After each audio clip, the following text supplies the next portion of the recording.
There's a book that sits on my bookshelf that is unlike any other.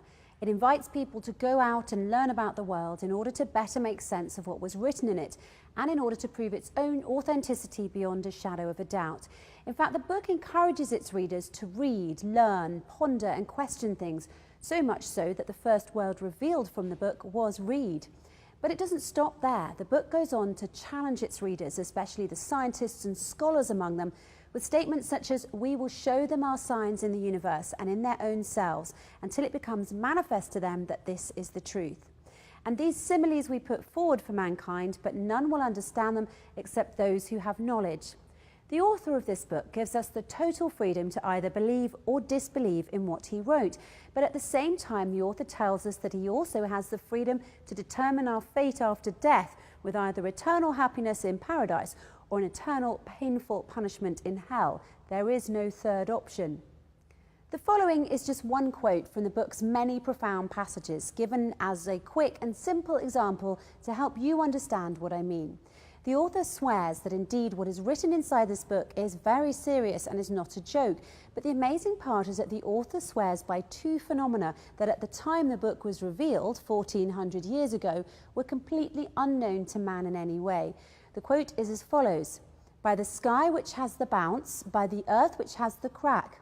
Indeed, what is written inside the book is very serious, and it's not in jest. Do you know what these two phenomena are? I will tell you. Simply put, when space is stretched out, it bounces, while when the earth is stretched out, it cracks.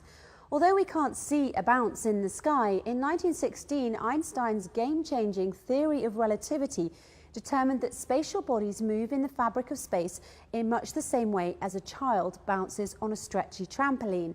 And although we've always intuitively known that rocks are incredibly strong and can't be stretched apart, in 1789, when Iceland's sulfur fissure was opened, and in 1927, when the first crack in the earth was recorded in the Arizona desert, it was confirmed just how fragile and changeable our earth really is. A book from 1962 entitled Notes on Earth Fissures in Southern Arizona by Geraldine Robinson and Dennis Peterson published the information about the cracks in the earth that were first recorded in Arizona. So it was only in 1916 that science learned that the sky, space, has a bounce to it, which is at the heart of Einstein's theory of relativity. And it was only in 1927 that science learned that the earth has cracks.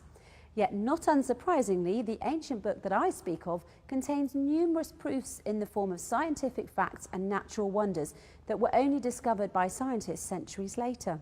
How is this possible? How could a book revealed so long ago, before the advent of basic modern tools and technologies, contain such accurate information about scientific phenomena? There is only one explanation for such a thing. The author of the book is the creator of the universe. The book was written by God himself.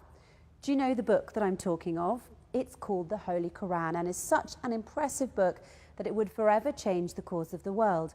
The Quran was revealed to the Prophet Muhammad over the course of 23 years in the 6th century.